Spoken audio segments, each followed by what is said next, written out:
Outlife sin límites. La ciencia y el arte de la longevidad. Capítulo 8. La célula de crecimiento descontrolado. Página 179.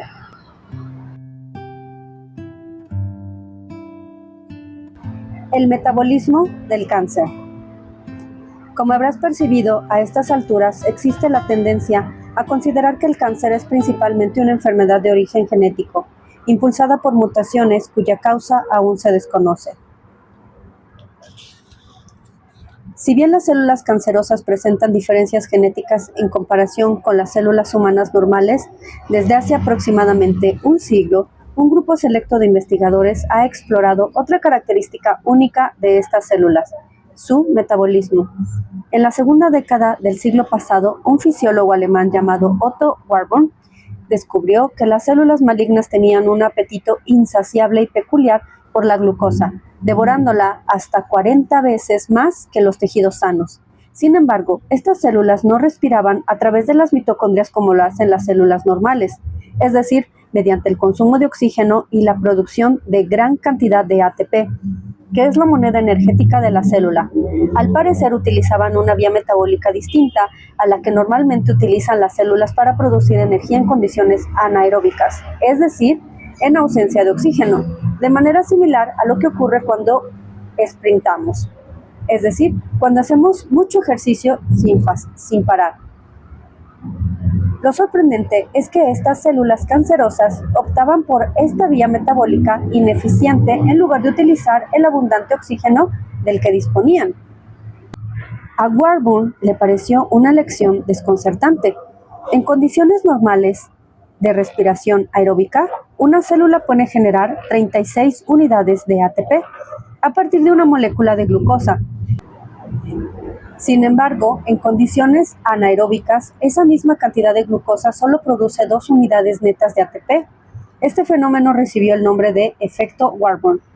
Y todavía hoy, una forma de detectar posibles tumores consiste en inyectar al paciente glucosa marcada radioactivamente y a continuación realizar una tomografía por emisión de positrones TEP para ver hacia dónde migra la mayor parte de esa glucosa, de manera que las zonas con concentraciones anormalmente elevadas indican la posible presencia de un tumor. Warburg fue galardonado con el Premio Nobel de Fisiología y Medicina en 1931 por el descubrimiento de una enzima crucial en la cadena de transporte de electrones, un mecanismo clave para la producción de energía en la célula. Sin embargo, para cuando falleció en 1970, su hallazgo sobre la extraña peculiaridad del metabolismo del cáncer había caído prácticamente en el olvido. El descubrimiento de la célula del ADN, el descubrimiento de la estructura del ADN por James E. Watson, Francis Crick, Maurice Wilkins y Rosalind Franklin en 1953 había provocado un cambio total de paradigma, no solo en la investigación oncológica, sino en la biología en general. Como relató Watson en un artículo de opinión publicado en 2009 en The New York Times, a finales de los años 40, cuando me estaba doctorando, la biología estaba en manos de los bioquímicos, que intentaban descubrir cómo se formaban y descomponían las moléculas intermedias del metabolismo. Tras nuestro descubrimiento de la estructura de doble hélice del ADN, los biólogos moleculares se convirtieron en los expertos de esta disciplina científica, cuya función principal era averiguar cómo utilizar la información codificada por las secuencias de ADN para fabricar los componentes de ácido nucleico y proteínico de las células. Sin embargo, tras casi 40 años de lucha contra el cáncer, el propio Watson llegó a la conclusión de que la genética no era la clave del éxito de su tratamiento. Puede que tengamos que dejar de centrarnos en descifrar las instrucciones genéticas del cáncer y hacerlo en comprender las reacciones químicas que se producen en el interior de las células cancerosas, escribió. Ya era hora de empezar a buscar tratamientos dirigidos tanto al metabolismo como a la genética de esta enfermedad. Un reducido grupo de científicos se dedicó, desde sus inicios, a estudiar los aspectos metabólicos del cáncer.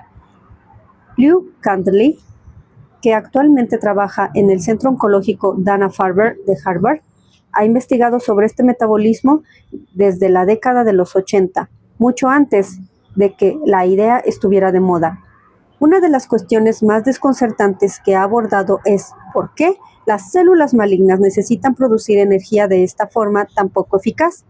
En un artículo de 2009, Cantley, Matthew van der Heyden y Craig Thompson sostuvieron que la clave podría radicar en la ineficiencia del efecto Warburg. Aunque este efecto no produce mucha energía, genera una gran cantidad de subproductos, como el lactato, una sustancia que también se produce durante el ejercicio intenso. De hecho, la conversión de glucosa en lactato genera un gran exceso de moléculas, lo que llevó a los autores a argumentar que la cantidad relativamente pequeña de energía que produce puede considerarse en realidad el subproducto. Detrás de esta aparente locura hay una razón lógica. Cuando una célula se divide, no se parte simplemente en dos células más pequeñas. El proceso no solo requiere la división del núcleo y todo lo demás que aprendimos en la asignatura de biología, sino también la materia física necesaria para construir una célula completamente nueva. Y esta materia no aparece de la nada. La respiración celular aeróbica normal solo produce energía de forma de ATP, junto con agua y dióxido de carbono, que no son útiles como materiales de construcción. La respiración celular aeróbica normal solo produce energía en forma de ATP, junto con agua y dióxido de carbono, que no son útiles como materiales de construcción. Además, estos dos últimos los exhalamos. Sin embargo, el efecto Warburg, también conocido como glucólisis anaeróbica, convierte la misma cantidad de glucosa en una pequeña cantidad de energía y una gran cantidad de componentes químicos básicos que luego se utilizan para construir nuevas células de manera rápida. Es así como las células cancerosas alimentan su propia proliferación, aunque al mismo tiempo esto representa una posible vulnerabilidad en la armadura del cáncer. Esta no es la única explicación de cómo el efecto Warburg beneficia a una célula cancerosa. Otra teoría es que ayuda a proteger el tumor de las células inmunitarias, haciendo que el microambiente tumoral sea más inhóspito, debido a un pH más bajo, es decir, más ácido, provocado por la generación de ácido láctico y especies reactivas de oxígeno. Para consultar un excelente análisis de estos temas, véase Liberty y Locasael, del 2016. Esta opinión sigue siendo controvertida en los artículos de investigación oncológica dominantes, pero cada vez resulta más difícil ignorar la relación entre el cáncer y la disfunción metabólica. En los años 90 y principios de este siglo, a medida que disminuían las tasas de tabaquismo y de los cánceres debido a este hábito, surgía una nueva amenaza que sustituiría al humo de tabaco: la obesidad y la diabetes de tipo 2. Se estaban convirtiendo en epidemias nacionales y se tornaron mundiales, y que parecían aumentar el riesgo de padecer muchos tipos de cáncer, como el de esófago, hígado y páncreas. Según la Sociedad Estadounidense contra el Cáncer, el sobrepeso es uno de los principales factores de riesgo, tanto en casos de cáncer como de fallecimientos, solo superado por el tabaquismo. A nivel mundial, se cree que entre el 12 y el 13% de todos los casos del cáncer son atribuibles a la obesidad, que está estrechamente vinculada a 13 tipos diferentes de tumores, como el de páncreas, esófago, riñón, ovario y mama, así como el mieloma múltiple. La diabetes de tipo 2 también aumenta el riesgo de padecer ciertos tipos de cáncer hasta el doble en algunos casos, como los de páncreas y endometrio. Además, la obesidad extrema, con índice de masa corporal mayor a 40, está relacionado con un 52% más de riesgo de fallecer a causa de cualquier tipo de cáncer en los hombres y un 62% en las mujeres. Sospecho que la relación que existe entre la obesidad, la diabetes y el cáncer se debe principalmente a la inflamación y a factores de crecimiento como la insulina. La obesidad, en especial cuando va acompañada de la acumulación de grasa visceral y otras grasas externas a los depósitos de almacenamiento subcutáneos, favorece la inflamación, pues los adipocitos moribundos generan una serie de citocinas inflamatorias en la circulación sanguínea. Esta inflamación crónica contribuye a generar un entorno propicio para que las células se vuelvan malignas, así como el desarrollo de resistencia a la insulina. A su vez, esto provoca un aumento en las concentraciones de insulina, que, como veremos más adelante, desempeña un papel negativo en el metabolismo del cáncer. Este descubrimiento se debe a los trabajos de Liu Cantley y sus colegas, quienes descubrieron una familia de enzimas denominadas PI3 sinasas o PI3K, que desempeñan una labor fundamental en el efecto Warburg al acelerar la absorción de glucosa en la célula. Así, la PI3K ayuda a abrir una compuerta en la pared celular, permitiendo que la glucosa entre a raudales para propiciar su crecimiento. Las células cancerosas poseen mutaciones específicas que aumentan la actividad de la PI3K y desactivan la proteína oncoinhibidora, la que inhibe al cáncer, llamada PTEN, de la que ya hemos hablado en este capítulo. Cuando la insulina y el IGF-1, factor de crecimiento parecido a la insulina 1 o factor insulínico de crecimiento 1, activan la PI3K, la célula es capaz de devorar la glucosa a gran velocidad para potenciar su crecimiento. En este sentido, la insulina actúa como una especie de facilitador del cáncer al acelerar su crecimiento. Esto, a su vez, parece indicar que los tratamientos metabólicos, entre los que se incluyen las modificaciones de las pautas alimenticias para reducir las concentraciones de insulina, podría ayudar a ralentizar el crecimiento de algunos cánceres y reducir el riesgo de padecerlos. Ya existen pruebas de que la alteración del metabolismo puede tener un efecto en las tasas de cáncer.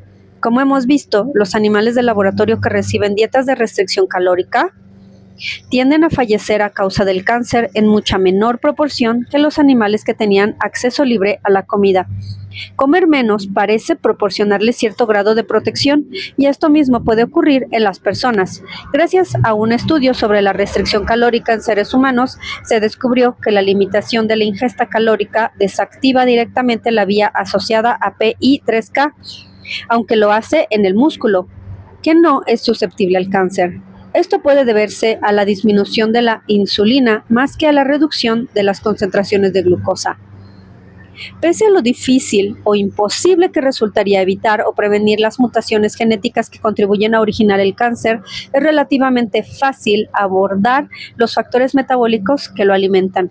No estoy sugiriendo que sea posible matar de hambre al cáncer o que alguna dieta en particular lo haga desaparecer por arte de magia, pues las células cancerosas siempre parecen ser capaces de obtener el suministro de energía que necesitan. Lo que intento expresar es que hay que evitar encontrarse en cualquier punto del espectro limitado por la resistencia a la insulina y la diabetes de tipo 2, en el que nuestro riesgo de cáncer es claramente elevado. Para mí, se trata de una medida de prevención relativamente fácil de llevar a cabo, junto con abandonar el hábito de fumar. Y creo que poner en orden nuestra salud metabólica es esencial para nuestra estrategia contra el cáncer. En la siguiente sección veremos el modo en que las intervenciones metabólicas también se han utilizado para potenciar los tipos de tratamientos oncológicos.